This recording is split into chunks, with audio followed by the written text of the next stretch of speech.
Welcome to KevinDeal Photography, where I take you on my journey through photography. On today's episode, is this my end of the road for Kodak?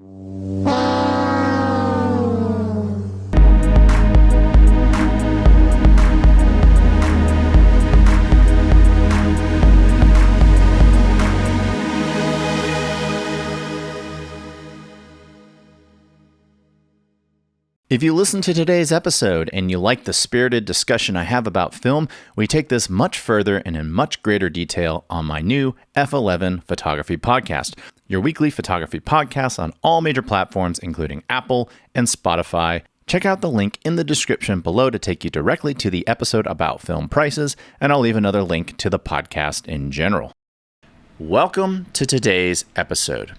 If you're not familiar with KevinDeal Photography, we do gear reviews, tips, techniques, and tutorials, and like on today's episode, we dive into film.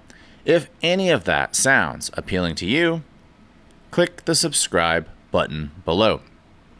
So have I come to the end of the road with Kodak? It's starting to look like I have. With the announcement of the recent price increases, despite the fact that I have the disposable income to afford Kodak film, you will only pay what something is worth to you, right? Well, I don't think Kodak film is worth its asking price anymore. At the end of 2021, I saw this happening, I saw this developing, and instead of buying a really nice lens, I decided to take that money and make an investment in stocking up on film, specifically Kodak film. At the end of 2022, I was saving up for a Pro Photo Light, which is not a cheap light. Instead of buying that Pro Photo Light, I was anticipating the price increase that we saw at the beginning of this month, and I instead bought a bunch of Kodak film again. But now, when I look at the price of what this Kodak film costs, I'm going to have to tap out. At the end of 2021, that was the last time I bought Kodak Portra 800. I've already tapped out on that film stock. It has hit the point where, despite the fact that I absolutely love the look of Kodak Portra 800, I just can't justify the price anymore. I also think about a lot of you who are watching who might be a little younger, you're starting off in your careers, and you don't have as much disposable income. And despite the fact that you love that look of film, you have that drive to shoot on film, you don't have the money to shoot on film. And I can't help but feel for all of you, because when I started out shooting in photography, I learned on nothing but film. Digital basically came out my last semester and a half of college. And so the majority of what I learned was shooting on film. One that hurts a lot is when I see Kodak Ektachrome E100, which is now $92.95 per 5 rolls of film per box, basically.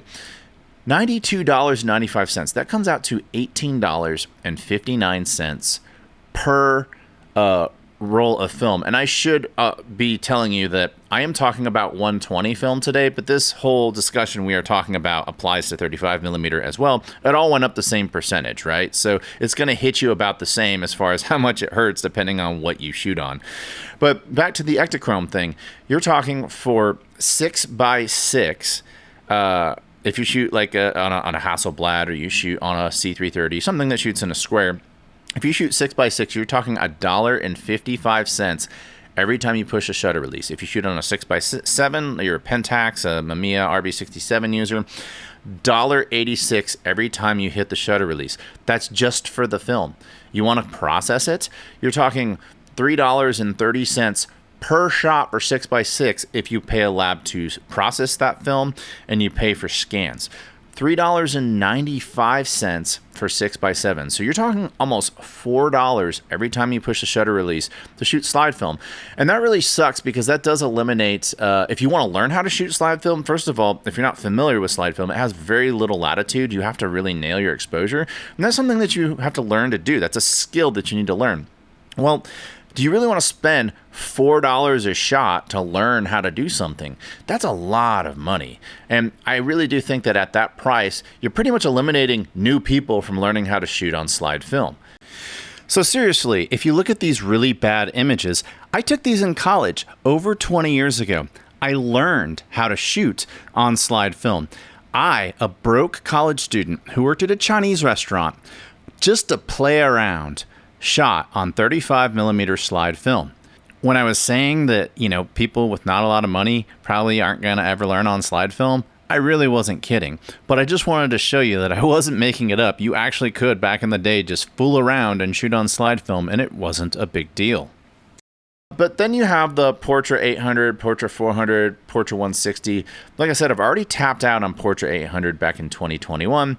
In 2022, the prices of 400 were a little high, but easy to stomach. But now that I'm seeing $72 for a box of 5 rolls, I've now hit my tap out on Portra 400, Portra 160, Ektar 100. And when I look at it, Gold 200 is really the only film stock that's kind of in the ballpark price of what I want to pay for 5 rolls of film, a box of film. And now it's $49.95. It was like $35, $38. I mean, when you go look online, a lot of dealers sell things for different prices, but I could find Gold 200, 120, a box of 5 rolls for under $40 for the longest time. Now, Gold 200 costs what I was paying for Portra 400 at the end of 2021. When I look at the black and white film stocks, I'm pretty much tapped out on those as well because they have more competitors. It's a lot harder to find competitors in the color realm because really you're looking at esoteric boutique type film stocks from Cinestill and people like that. My advice to you, if you want to make a bulk purchase on a 400 speed film right now, you can still find Fuji Pro 400H. So maybe if you want to shoot film for a couple more years before you tap out, I recommend making a bulk purchase of closeout pricing on Fuji Pro 400H. It's pretty similar to Kodak Portra 400. I'm not going to say they're exactly the same. They're a little different, but they're in that same kind of ballpark of color and look, and they're both very beautiful film stocks. But I have hit the end of the road on color. I haven't necessarily hit the end of the road on black and white 120 because thankfully Ilford offers film for a much more competitive price. You look at the price of Delta 100, it's $8.99 a roll on B&H. If you look at the price of T-Max 100, also T-Grain, it's $12.99 now when you buy it in a box of 5. That to me is just too expensive. I won't pay $12.99 for a roll of black and white, but I will pay $8.99 for a roll of black and white. So hopefully Ilford keeps their pricing kind of down where it's at right now for the foreseeable future. Because if they decide to join in the party with Kodak, I may just have to peace out altogether on shooting 120 film because it's just getting too expensive. For the longest time, I could justify the expense because I look at artists who go out and buy canvases and paint and brushes. And when I shoot film, I try to do more fine art stuff. So I can kind of, in my mind, justify that. But we kind of hit a certain threshold on pricing now, and I just don't feel like it's worth it anymore. And I'm going to show you in a chart right now. I'm going to discuss the price, not only per box, per roll, but per shot. I think when you see these prices, you're going to be pretty shocked. Let's dive into that chart right now. And I should say that I'm going to leave an Excel spreadsheet in the link in the description below of this video. You can download this chart for free. And as film prices change, you can simply plug in what it costs per box, and then it'll divide that by 5, and it'll show you what it costs per roll. And then in all those ways I just told you, it'll take it and tell you what it costs per shot. I just want to preface by saying that I took a class 20 years ago on how to use Microsoft Excel, so I am by no means a whiz with this program, but I figured I could put together a chart that you all could use to help you kind of track your costs of film. So all the prices on here are current. I pulled them off of B&H, Adorama, the normal players. The only one I want to remark I don't think is correct is T-Max 400. For whatever reason, I'm still seeing the boxes at $49.95. So, hey, maybe if you're watching this and you're looking to find a Kodak film stock that hasn't gone up yet, maybe buy that in bulk because I'm sure it's going to probably go up to more like this $59.95, $64.95 range. So, these are the new prices. I have this set up to where this is the price of a box. You divide that by 5. This is the price of a roll right here. And then if you shoot 6x6, you take the roll price and you divide that by 12. And so that's the price per shot. And then 6x7, you get 10 shots per roll. So you take the price and you divide that by 10. And that's your price for each shot, basically. So new prices. If you spend $49.95 on a box of Gold 200, your roll is $9.99. You shoot 6x6, each shot is 83 cents. If you shoot 6x7, each shot is $1. Okay, that's great, but we don't just shoot film, we have to process it. So when you get to this one, my local lab charges $20.99 to develop and scan in C41. So if you're spending $20.99 on development and scanning, that comes out to $1.75 per shot, because you take $20.99, you divide that by 12, that comes out to $1.75. So it's $1.75 to scan and develop each shot, and then you have to add what it actually costs for the material. So 83 cents plus $1.75 is $2.58. So it's $2.58 a shot to shoot Gold 200 if you pay somebody to develop and scan your film, just based off of my local lab here in Austin, Texas. So now, of course, now you just take that formula and you plug it in. It's $2.83 to do that. If you have Ektar, and then you go all the way up to Ektachrome, and you're at $3.30 a shot. Now with 6x7, you only get 10 shots, and so now it costs more per. And $3.95 right there, that's what it costs to develop and scan slide film. So if you're a beginner and you're wanting to get into slide film, good luck doing it in a cheap way. These two right here, it's also 6x6 and 6x7, but it's just sending it off to the lab for processing, and you do the scans yourself. And then this is how I do everything, which is I develop my C41 Cinestill, and then you scan it yourself, and that's 6x6 and 6x7. So I can shoot Ektachrome for $2.07 a shot. Now I don't, that's cross-processed. I don't know what the processing for Ektachrome is slide film, but it's probably still somewhere in the neighborhood of C41. So this may be a little flawed right here when we get to the Ektachrome section. But everything else here is definitely solid C41 pricing. And of course, the nice thing about this document, it's living and breathing. So let's just say Portra 400 goes up to $85. Okay, we're gonna take Portra 400 and we're gonna hit $85. Now watch, everything across the cells, boom, changes. Now I'm gonna hit Command Z on my Mac to undo that. But that's the nice thing is you can keep track of your cost per shot based off of what you decide to do in post. Whether or not you send it off to somebody else, you do it yourself, and that's what you're able to do with this chart. Down here, you go down, and this is, of course, your black and white stuff. I decided to separate it out, and I also just put price per shot right here, so you know that these cells are all about per shot, whereas this is a roll price and this is a box price. Now you compare it to, Ilford, and so for instance, 400 TX right there, $11.99 a roll now. Well, you look at all this Ilford pricing, and it's a lot less expensive. So this is why I am probably going to just roll with Ilford from here on out, because I actually love Delta 100 and 400. I love the mid-tones. I think they look gorgeous. So a lot of times your wallet will make a decision for you, won't it? And so when you look at the price per shot, if you develop it yourself, what you're paying per. So like I can do HP5 for $1.09 per shot. And by the way, I should also say that these prices for your development are C41.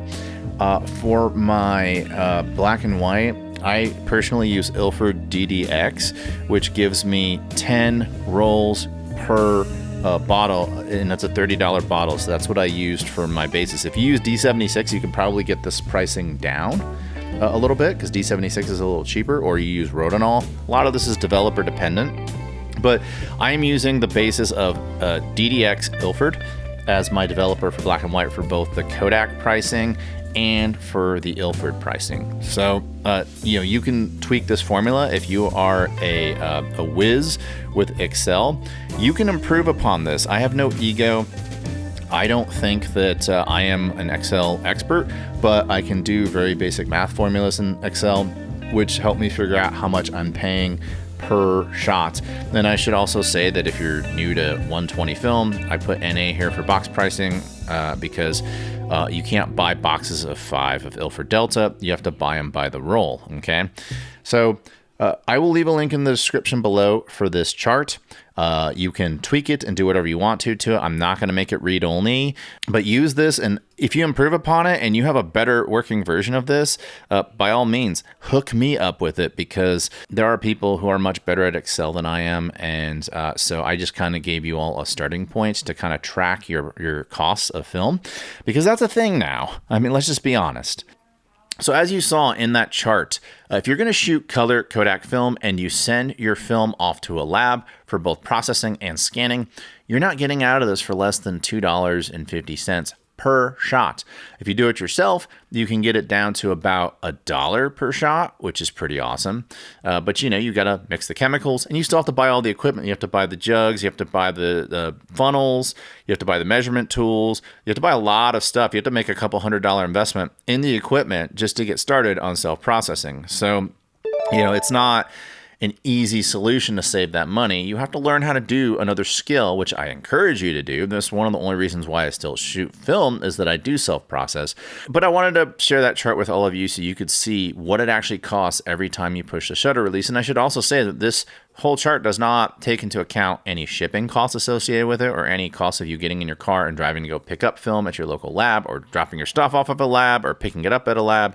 So it doesn't even take that cost burden into consideration. So what's my conclusion with these price increases? Well, Kodak's a private company. I understand that they have the demand. Their stuff's never in stock. So if you sell something that's never in stock, you can raise your prices because the demand is high and the supply is low. They have every right to do what they want to do. I'm not here to say whether or not what they're doing is right or wrong, or moral or immoral. I'm just here to tell you that I have hit the end of my road with Kodak. Thankfully, I have a few years worth of stock in my fridge. But as soon as I run out of that Kodak stock, if you're looking to get me something for Christmas, yes, I'm going to ask for film, because I've hit the point where I'm not really going to be buying any from Kodak moving forward. I'm going to be probably shifting all of my photography, the black and white photography. I will still keep shooting film, but as soon as I run out of color film, thankfully I have a Fuji GFX 100S. No, it's not a replacement for film, but it does get you a pretty close vibe to film. So I think for my color work, once I run out of my color film, I'm just going to stick with my Fuji GFX 100S. That's today's episode. I hope you found it to be informative. I hope you found it to be useful. I would love to hear your hot opinions about film, and specifically Kodak film and their rising prices. Like I said, there's no right or wrong answers. You have to do what's best for you. And in today's episode, I am doing what's best for me. If you like what you saw today, please click the subscribe button below. Your support means so much to me. And until next time, I'll talk to you soon. Bye.